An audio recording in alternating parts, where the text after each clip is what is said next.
C'est une information qui a été, si je puis dire, authentifiée par l'équipe de Navalny. Il aurait pu être le sujet d'un échange de prisonniers, Navalny. Il aurait pu être échangé.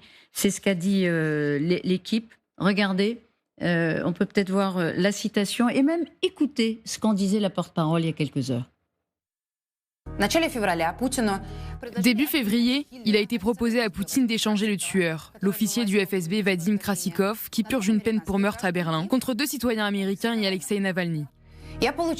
Dans la soirée du 15 février, j'ai reçu la confirmation que les négociations étaient en cours et qu'elles étaient au stade final. Le 16 février, Alexei a été tué. Poutine a été clairement informé que le seul moyen d'obtenir Krasikov était de l'échanger contre Navalny. Poutine s'est dit « Eh bien, je ne tolérerai pas que Navalny soit libre, et si en principe ils sont prêts à échanger Krasikov, il ne nous reste plus qu'à nous débarrasser de la monnaie d'échange et à le remplacer par quelqu'un d'autre si le hasard le permet. » Voilà, donc, c'est une porte-parole, vous l'avez entendu, de l'équipe de Navalny qui, effectivement, confirme qu'elle travaillait, cette équipe, depuis des mois et des mois à un échange.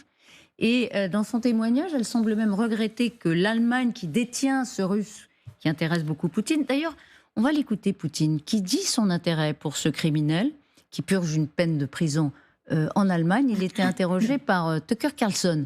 Écoutez ce qu'il en dit, le président russe. Écoutez, je vais vous dire. Il y a un homme emprisonné dans un pays. Dans un pays allié des États-Unis, qui, par sentiment patriotique, a liquidé un bandit dans l'une de ses capitales.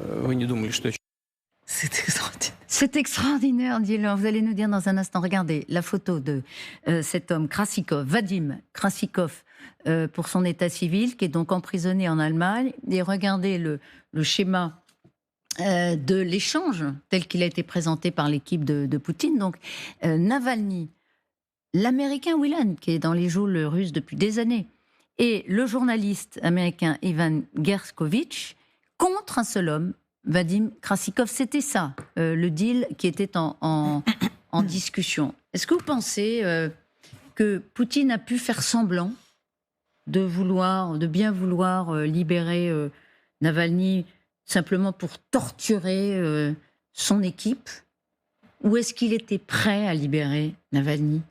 Quel est votre avis, Laure? Oui, alors, honnêtement, d'après les discussions que j'ai pu avoir avec des gens qui travaillent sur ces histoires d'échanges, etc., c'est beaucoup plus flou. Je ne pense pas qu'il y ait eu de propositions venant du plus haut niveau à Moscou sur un échange de ce type. Et d'ailleurs, vous voyez bien que dans la déclaration qu'a faite Poutine à Tucker Carlson, il ne s'agissait absolument pas de Navalny, et c'était avant la mort de Navalny, et c'était ce Krasikov qui le présente comme un grand patriote, qui est en fait un tueur, qui était en contact avec toutes les équipes du GRU, c'est-à-dire des renseignements militaires et des services de renseignement russes. Mais c'est ce qui fait de lui une figure héroïque aux yeux de Poutine. Oui, voilà. Mais et donc, en revanche, Navalny, peut-être qu'il y a une autre partie qui a voulu se greffer, qui a proposé qu'il puisse profiter aussi de ça, mais j'ai pas du tout le sentiment que c'est quelque chose qui était en cours de négociation.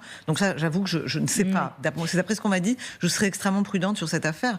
Moi, ce qui me paraît tout à fait frappant en ayant entendu Igor Agreev, c'est que c'est le parcours, je dirais presque à la fois kafkaesque en fait de Navalny et shakespearien. C'est-à-dire c'est un parcours d'un homme qui résiste, mais en même temps un chemin de croix, la tête haute, presque en chantant jusqu'au bout. C'est-à-dire une espèce d'acte de résistance extraordinaire et qui mais se termine de manière absolument dramatique.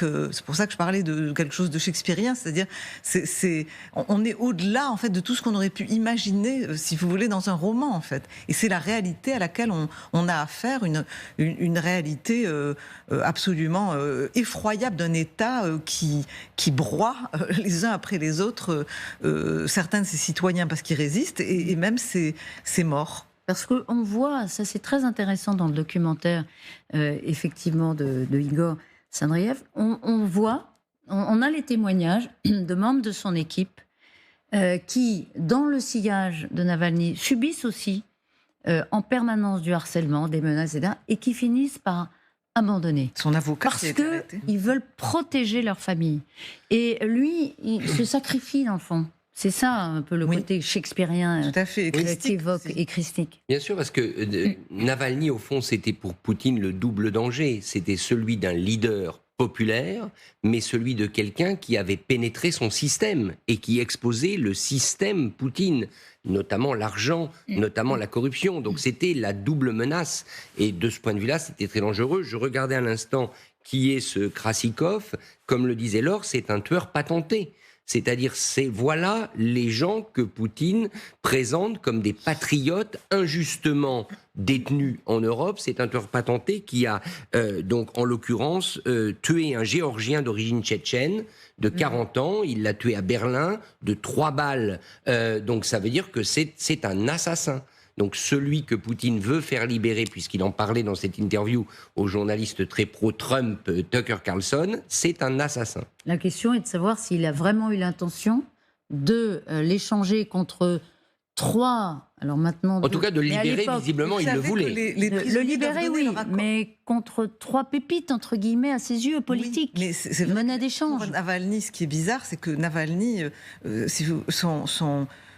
en théorie, il n'aurait jamais accepté d'être échangé contre un tueur. C'est-à-dire, si vous voulez, ça discrédite aussi toute son action. Donc, c'est vrai que vous savez qu'il faut en fait un accord d'un prisonnier politique pour qu'il soit libéré dans un échange de ce type.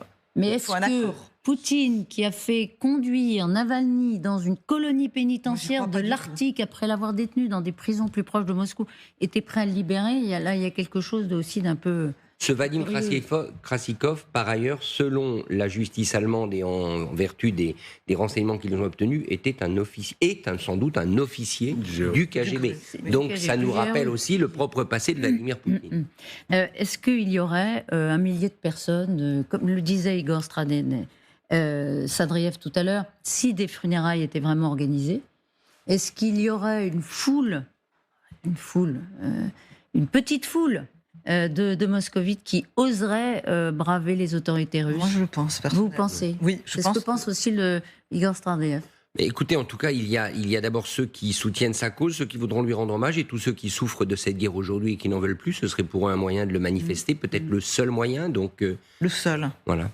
Aujourd'hui. Amiral, qu'est-ce que vous inspire à la fois ce que nous disait le documentariste de la vie de Navalny et la façon dont Poutine le traite jusqu'au-delà de la mort? Sur la première question, moi j'ai beaucoup d'admiration pour cette personne qui a montré sa capacité de résistance et qui a conservé son humour et son sourire jusqu'à la fin. Chapeau. Et sur la deuxième question, eh bien, on voit qu'on est effectivement dans un régime totalement mafieux. J'ai eu le privilège de côtoyer la mafia quand j'étais en poste à Naples. C'est les mêmes systèmes utilisés à des fins politiques. C'est affolant. Alors, une information. Ça ne présage rien de bon. Une information qu'on vient d'avoir, Laure Mandeville, ça m'intéresse d'avoir votre avis. C'est l'équipe de Navalny, toujours, qui communique l'information selon laquelle des funérailles vont être organisées vendredi, 1er mars, à Moscou. Donc, on ne sait pas comment, mais si l'équipe l'annonce elle-même... À Moscou ou dans la région de Moscou? Alors, pour l'instant, c'est formulé à Moscou. Parce que c'est vrai qu'on parlait de la région de Moscou pour éloigner au maximum les risques, justement, dont nous parlions du fait que les gens aillent rendre hommage. Donc ça, c'est un élément très important qu'on ne connaît pas, comme vous le dites. Si c'est à Moscou, ça va être extrêmement intéressant. C'est-à-dire, est-ce qu'ils vont exiger que ça soit en petit comité et interdire carrément... Comme Prigojine. Ils peuvent très bien, voilà, comme ils ont fait pour Prigojine, où ils ont carrément interdit l'accès. On peut tout à fait imaginer, tout est imaginable avec ce régime, c'est-à-dire qu'ils bloquent les accès, que les gens puissent pas accéder ni en voiture, ni par... Tout est possible. Mais ils prennent quand même... Poutine, est-ce qu'il ne prend pas un peu à contre-pied? Le régime avait fait savoir que le corps ne serait rendu qu'au bout de 14 jours. La dépouille a été rendue avant les 14 jours. À sa mère, on n'entend plus du tout parler, la mère. Mais est-ce qu'il y a eu un chantage? On ne sait pas, mais la dépouille a été rendue. Les funérailles, on se dit ça ne va pas être possible.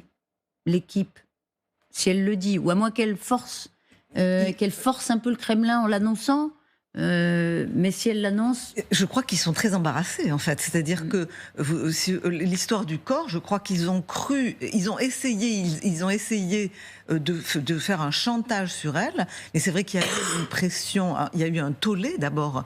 Et vous avez même, il y a eu sur l'indécence, en fait, de ne pas vouloir rendre le corps.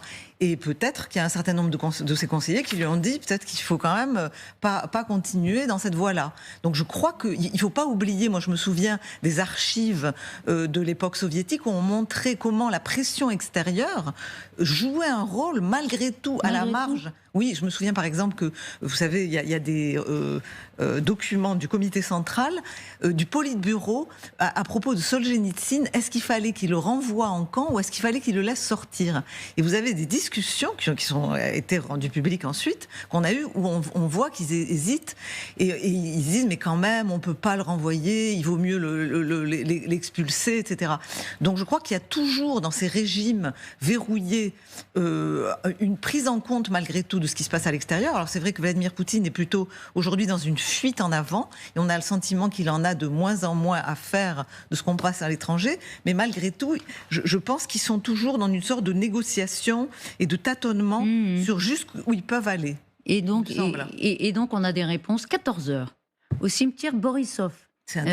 Jérôme Garraud s'y est rendu précisément hier pour LCI. Il a vu qu'effectivement il y a des préparatifs, mais il y avait aussi des obstacles, des forces de sécurité. Borisov, cimetière, 14h.